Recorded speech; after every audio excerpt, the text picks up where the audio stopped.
Hi, my name is Codex, and in this video, I'm going to be discussing the boss fights in Castle Nathria. Specifically, I'm going to be giving my impressions of the encounters from the perspective of a Fury Warrior. I'm also going to be talking about some encounter-specific optimizations that I think that you can make in order to maximize your DPS. If you think that my thoughts on the fights are wrong, misguided, or just plain stupid, by all means tell me in the comments why I'm wrong. And of course, feel free to share any optimizations that you figured out for any of the fights, because I'd love to see those as well. So, let's get started. Honestly, Shrieking's a pretty easy, straightforward fight on normal and heroic, but that's to be expected for the first fight of an instance. The intermission phase, where you're just staying out of line of sight, is incredibly boring and super easy on both normal and heroic, but at the same time, I suspect that's because on Mythic, once you get the Lantern, it's going to be an absolute mess, and that's going to be a lot of fun. There are two potential optimizations that I see on this fight. One of them is actually meaningful. The other one's super, super minor, but hey, every little bit counts, right? So the first one is going to be figuring out the exact last possible moment to get out of there for the ear-splitting shriek and get out of line of sight. The most optimal way to do this, to get out, is almost certainly going to be Heroic Leap, though I think Intervene would also work fine depending on whether or not you can intervene around a corner or not. I haven't tried that. I'm assuming you can't. And then charging back in right after it goes off. The second, and again, minor optimization is that you don't actually need to be out of line of sight of Shriekwing 100% of the time in Phase 2. All you actually need to do is be out of line of sight for when the ear-splitting shrieks are being cast, so you can hit them with Heroic Throw and Shattering Throw during that downtime.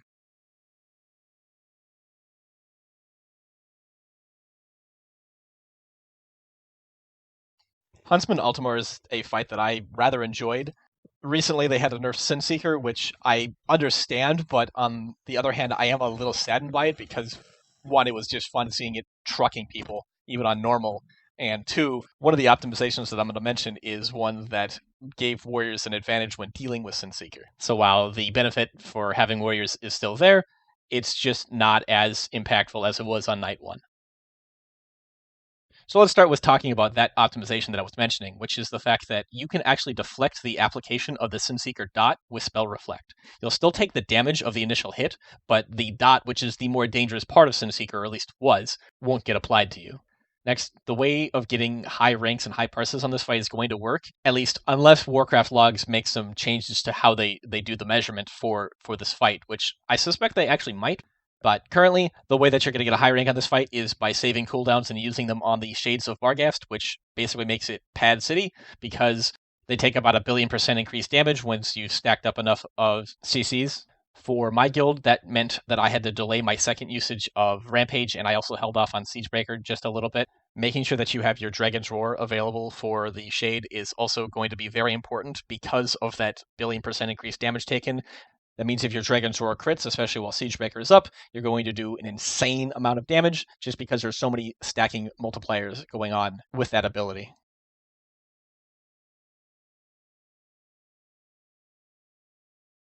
The Hungry Destroyer encounter is one that is honestly pretty boring on normal because most of the interesting mechanics are on Heroic and Mythic.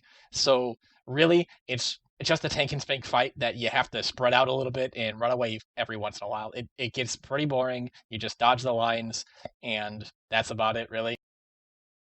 On normal difficulty, honestly, your goal is to really just try to bully people out of melee range when Expunge happens, so that way you can stay in melee range and keep DPSing. On heroic difficulty, and potentially also on Mythic, though it really depends on how hard the Expunge orbs hit, it might actually be possible to do a double charge when getting back into melee range after an Expunge. Now, I have not been able to test this myself, but if it works the way that I think it might, here's how you would go about doing this. When Expunge is going out, you should position yourself at max range for charge, and you should have one person in between you and the Hungry Destroyer. This person should ideally be about midway between you and the boss. And so what will happen is when the Expunge orbs drop, you're going to immediately charge, which will get you, obviously, the rage from that.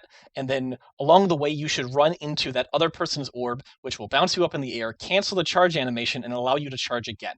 Obviously, this only works if that bounce animation actually cancels the charge animation.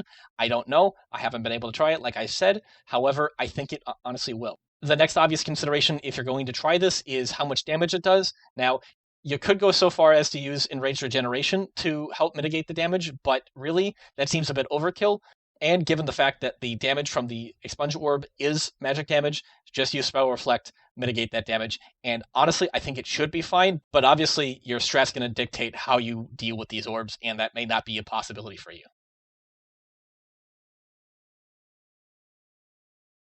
Lady Inerva Darkvein is one of those fights that's just going to get unbelievably simple as the tier progresses and we get more and more gear because of the way that the encounter changes phases. I'm actually pretty excited to see this fight on Heroic and Mythic because then you actually might see the mechanics more than once per fight. Because at least right now, on normal, it's one of those fights where there's 3 mechanics that you see the entire fight, and then there's like 12 mechanics that you're going to see exactly one time, and also very briefly, so it's like, okay, what was the point of that? Your ability to do the most possible damage that you can on this fight is going to come down to primarily 2 things. 1, your ability to maintain your whirlwind stacks as needed when the ads come up. And 2, your ability to do as many condemns as possible, at least assuming that you're Venthyr. Now, using whirlwind at the appropriate times and not too much, not too little, is one of those things that it applies to every single time that warriors are going to be doing AoE. So I'm not really going to spend a lot of time talking about the specifics of that because it's pretty standard stuff. And as far as getting the most number of condemns that you possibly can, that just means targeting the one that is within the condemn range, whether that be the ad or the boss itself, and then cleaving that off with whirlwind. Finally, this is one of those fights where because of the ad timing, honestly, anger management might actually be better here than Siegebreaker.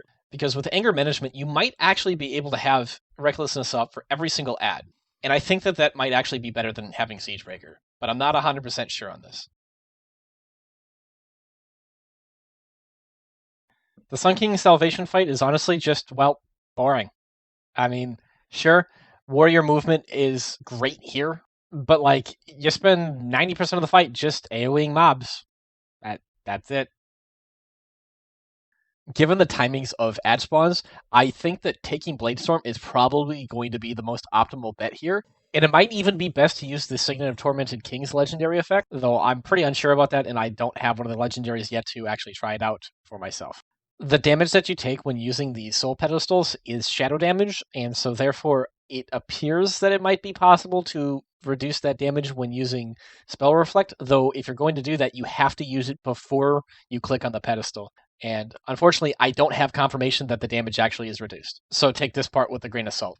Other than that, though, it's pretty standard. Just maximize your uptime on as many mobs as you possibly can for your AoE, and don't get hit by things. I forgot to hit record when we were doing this fight, so instead you're going to have to watch me do this fight in Castle Pineapplea. Anyway, this fight's actually pretty fun. I really enjoyed the mechanic, and I was pleasantly surprised at how well the teleport mechanic was actually implemented, because I was expecting it to be somewhat laggy, but it really isn't. If you're trying to get a good parse on this fight, honestly, it's going to come down to luck. That's all you can really do, because if you get targeted for a mechanic, you're going to have to run away, and there's nothing you can do about that. Though taking Bounding Stride might be a viable option to maximize your DPS in the last phase when it's pulling you into the center. You could use that, get Bounding Stride, stay on the boss just that slight bit longer, and then zoom on in, get in the portal, get out, and not die. Once again, I forgot to hit record, so more Castle Pineapplea. This fight's pretty fun. The dance mechanic is a nice change of pace. That said, though, there is a little bug where, at least how I think it works, is that if you are standing in the tile that was supposed to be your spotlight, it will just never spawn, and so you don't know that, and then you cry because you don't know where you're supposed to be, and you take a lot of damage. Now, Warcraft Logs is almost certainly going to be doing some damage filtering on this fight to help minimize the amount of padding that people do, so don't really worry about targeting a boss that is not the kill target so that you can condemn off of it, because that's almost certainly going to be a reduction in the damage that counts for your ranking. But, I mean, if they don't filter it, well, then do that. The other thing to know is that when the attendants spawn, they almost always spawn within charging distance. So be on the lookout for them, target swap fast, get that charge off, and get them dead as soon as possible so that way you can get back to actually hitting the boss. And maybe if you're quick enough, or the rest of your guild's just really slow to swap, you can get that second condemn off before the attendant hits 80%. Sludgefist is a simple and brutally tuned encounter that I would absolutely love if it was not for the fact that it is an absolute mess for melee, and using movement abilities will get you killed 9 times out of 10. I'm honestly surprised and kind of impressed that Blizzard would put a mechanic like the chains, which is a vastly less forgiving mechanic than even Paranoia was on Mythic N'Zoth, in all of the difficulties, including normal. It's just really nice seeing a small indie company such as Blizzard improve at their raid design. The best optimization that I found beyond simply just moving against the pushback and stuff like that is to bring another warrior, actually. What you can do once you get linked with this other warrior is that when you run out for the slam, you can immediately charge back in and it won't kill you because you can trust that they're going to charge as well, and so therefore you'll never get 12 yards away and you won't get instantly killed. The other thing that you can do is every time that you're running out for a stomp or the boss charges away, hit him with a heroic throw. It was almost as if there was like a tuning stat budget for the last 3 bosses, and 95% of that tuning stat went into Sludgefist. Stone Legion Generals, on the other hand, got basically none of that tuning because it pretty much just fell over, even if you do everything wrong. That was not very enjoyable. It looks like it's going to be a fun fight and really, really hectic on Mythic, but we're going to have to see. As you can probably see from the video, I was too busy playing like a chicken with its head cut off to do any proper testing of mechanics, so I don't know if you can spell reflect the Wicked Blade dot. Optimizing your damage and getting a good parse on this fight is going to require a bit of luck, in that you don't want to get targeted for the Wicked Blade or the Crystallize. If you do get targeted for Wicked Blade, then obviously, as per usual, the goal is to try to get out at the last possible moment, and then in that brief moment while you're out, use a heroic throw. Additionally, when you're exiting the transition phase, where you get knocked back by Prince Renathal, you should be able to charge one of the bosses pretty much immediately, canceling out the large knockback effect.